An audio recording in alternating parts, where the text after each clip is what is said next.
کہ حضور نبی کریم صلی اللہ تعالی علیہ وسلم کا مبارک نام سن کر اذان کے اندر یا اقامت کے اندر انگوٹھے چومنا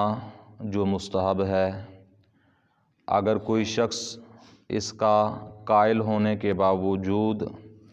کبھی کبھی نہ چومے تو وہ شخص کیا قابل ملامت ہے؟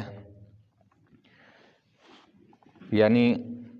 ایک شخص انگوٹھے کبھی کبھی چومتا ہے اور کبھی کبھی نہیں چومتا، تو اس شخص پر ملامت کی جا سکتی ہے یا اسے برا بھلا کہا جا سکتا ہے؟ یہ سوال کا عنوان ہے۔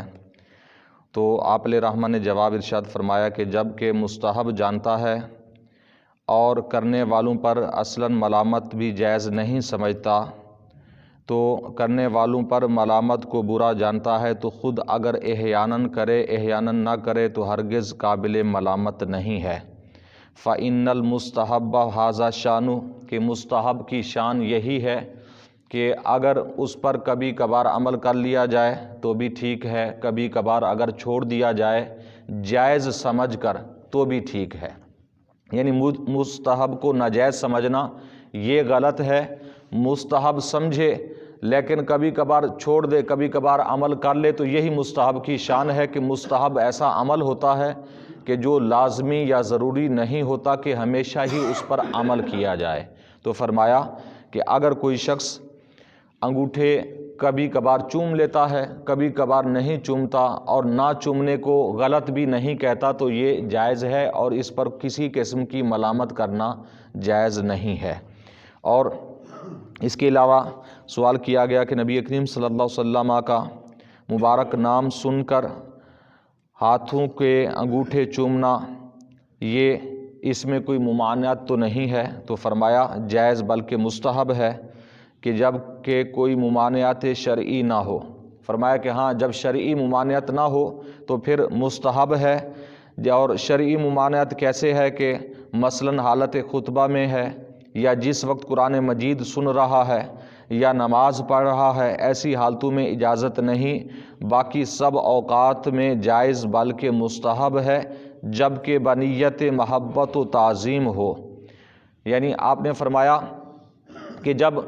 نبی کریم صلی اللہ علیہ وسلم کی محبت اور آپ کی تعظیم کے اندر انگوٹھے چومے تو حالت خطبہ میں بھی ایسا نہیں کر سکتا کہ یعنی جب خطبہ ہو رہا ہو یا خطبے کی اذان ہو چکی ہو اس دوران انگوٹھے بھی نہیں چوم سکتا، کسی قسم کا اور عمل بھی نہیں کر سکتا، جیسا کہ سنتیں پڑھنا ہے، سنتیں پڑھنے کی بھی اجازت نہیں ہے، اس لیے اس وقت انگوٹھے چومنے کی بھی اجازت نہیں ہے۔ اس کے علاوہ اگر قرآن مجید سن رہا ہے، یہ دوسری صورت آپ نے بیان فرمائی کہ قرآن مجید فرقان حمید کی تلاوت کے دوران اگر نبی کریم صلی اللہ علیہ وسلم کا نام نامی اس میں گرامی آئے تو اس وقت بھی انگوٹھے نہیں چومنے چاہیے، بلکہ نہ چومنا لازم ہے، کیونکہ قرآن مجید فرقان حمید کا خاموشی کے ساتھ سننا فرض ہے۔ اور کچھ لوگ یہ کہتے ہیں کہ جب قرآن مجید سنا جا رہا ہو تو اس میں تلاوت کے دوران جب پڑھنے والا رک جاتا ہے یعنی وقف کرتا ہے تو اس وقت اگر کوئی درود پڑھنا چاہے تو پڑھ سکتا ہے، تو اس کی بھی اجازت نہیں، کیونکہ وقف کرنا تو یہ تو قرآن مجید کو پڑھنے کا ایک تسلسل ہے، سانس لینا اس میں وقف کرنا، تو یہ تو نہیں ہے کہ قرآن مجید کی تلاوت ختم ہو چکی ہے، جب تک قرآن مجید فرقان حمید کی تلاوت چل رہی ہے اس وقت تک ہم کسی قسم کا کلام بھی نہیں پڑھ سکتے، درود پاک بھی نہیں پڑھ سکتے، اگرچہ نبی کریم صلی اللہ علیہ وسلم کا مبارک نام آئے، اور ہم انگوٹھے بھی نہیں چوم سکتے، اور اس قسم کا کوئی بھی ہم فعل اور عمل نہیں کر سکتے۔ حکم ہے کہ خاموشی کے ساتھ، یہ قرآن کا حکم ہے، خاموشی کے ساتھ قرآن کا سننا لازم ہے۔ تو ہمارے ہاں کئی مرتبہ یہ پہلے بھی مسئلہ بتایا کہ جیسا کہ ہمارے ختم کے دوران نبی کریم صلی اللہ علیہ وسلم کا مبارک نام آتا ہے تو اس وقت انگوٹھے چومنا جائز نہیں ہے، نہ درود پاک پڑھنا جائز ہے، بلکہ خاموشی سے تلاوت قرآن سنیں، یہ شرعی حکم ہے۔ اگر ہم اس کی خلاف ورزی کریں گے تو شرعی طور پر مجرم ہوں گے، شرعی طور پر گناہ گار ہوں گے، کیونکہ ہم فرض کے تارک ہو رہے ہیں۔ تو جہاں پر درود پاک پڑھنے کی اجازت بھی نہ ہو، انگوٹھے چومنے کی اجازت بھی نہ ہو، تو وہاں پر پھر مختلف چیزوں کی باتیں کرنا کہ بار بار تقریباً یہ کئی مرتبہ کہنے کے بعد بھی ہم نے دیکھا ہے کہ لوگ کہہ رہے ہوتے ختم کے دوران کہہ رہے ہوتے کہ جی روٹی سے دھجی اٹھا دو،